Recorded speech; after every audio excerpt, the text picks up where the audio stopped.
Bye.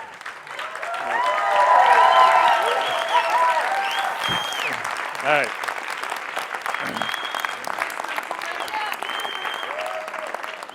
Hey, everybody. Good morning. What time is it? So, wow, it's 9:30. So I'm Jeff Rosen. I'm the best person in the world. Thank you for coming. Now, I know almost everybody out there. There are a few faces I don't know. So anyway, my name's Jeff Rosen. I work in finance here in Forest City. I've been here for 6 years. So when Bruce actually came up to me a couple weeks ago and said, you can talk about anything you want, absolutely anything, I instantly knew exactly what I wanted to talk about, something that was going to keep you riveted to your seats.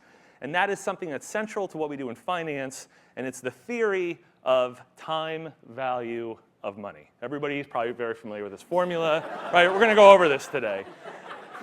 Right? But actually, I'm not going to talk about it from a finance theoretical perspective. I really want to talk about it from a qualitative perspective, and really how do we value our time, and really how do we have during the day those very small moments of positive interaction that really go a long way in making it a really positive day and a positive life. So as those of you who know, I live in New Jersey. I have 2 kids. We have another baby on the way. My life's a little hectic. We all have stresses in our life. So I commute. I commute every day from New Jersey Transit, and I transfer to the subway. And it basically takes me every day, commuting back and forth about 2 hours, 45 minutes, 3 hours. So I calculated, and I know we do this in finance all the time because we're all commuting.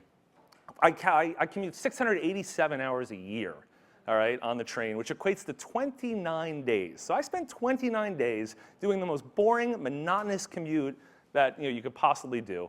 And actually in the morning, the commute, it's monotonous, it's boring, and it's also like very habitual, right? Like what's more habitual than like your morning routine, right? Like you wake up at the same time, you get your coffee at the same time, you get on the train at the same time, like everything's very regimented.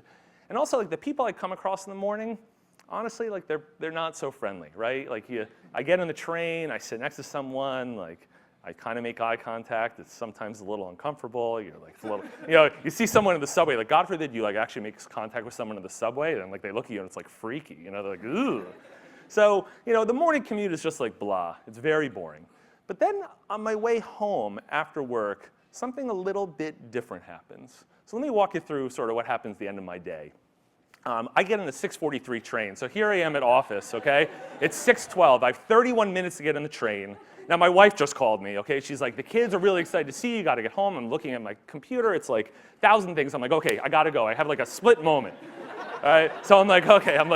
You all know this, right? You're like running. I'm like, now it's like 30 minutes. I got 30 minutes to get to the train. So I hit the button. And of course, like it takes another 15 seconds for the elevator to get here. Now I'm like, oh, I'm going to miss my train. I'm already getting my Metro card out.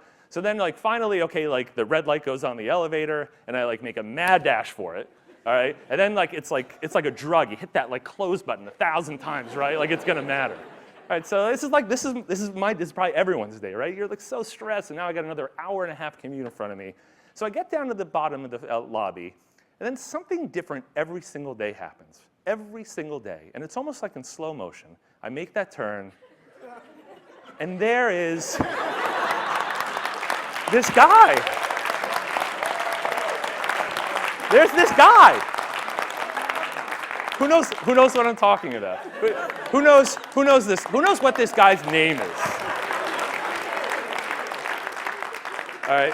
So anyway, I just want to this is the happiest guy. He's one of the best guys I come across in my day. He breaks that like monotonous run.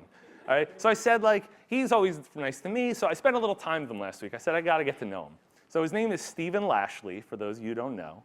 He's been working here for 10 years. And I'm like, what makes this guy tick? What makes him so happy? Like, what is it about this guy? He's unbelievable. He's really inspirational. So I'm not going to get into like a lot about him, but he has some hardship. He's gone through a lot of adversity. He's born in Brooklyn, lives in East Flatbush with his parents.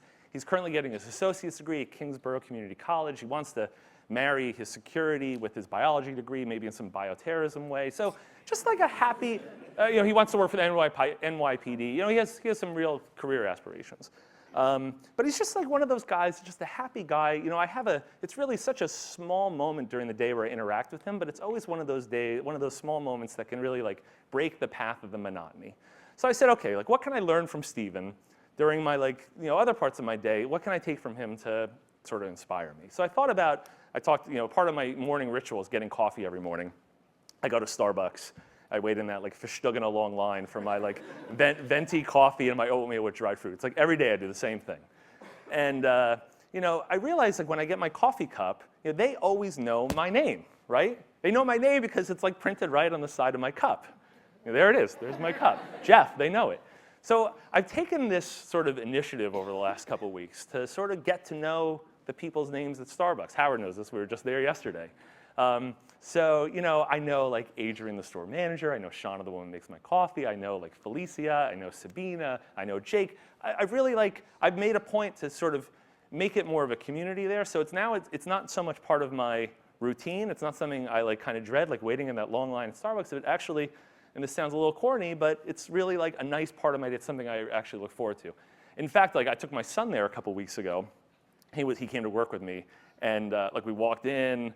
And like they're like, oh, hey, Jeff, what's going on? And like they're like, oh, this must be your son. It was like a big deal. Everyone in Starbucks looking at us like, what's going on? And when I came home, actually, like all Zach wanted to talk about, all he wanted to tell my wife is like, you won't believe this, Mommy. Like everyone at Starbucks knows Daddy's name. So how am I going to wrap this all up? So I kind of thought about like time value of money, how we value our time. And I really want to try to create this new paradigm because here we are like in a rush, life is stressful. And we meet people like Steven. And I think for me, I want to sort of stop focusing on where we're going and maybe focus a little bit more on where we are. And that's going to be sort of my new time value of money. And thank you very much for listening to me. Thank you.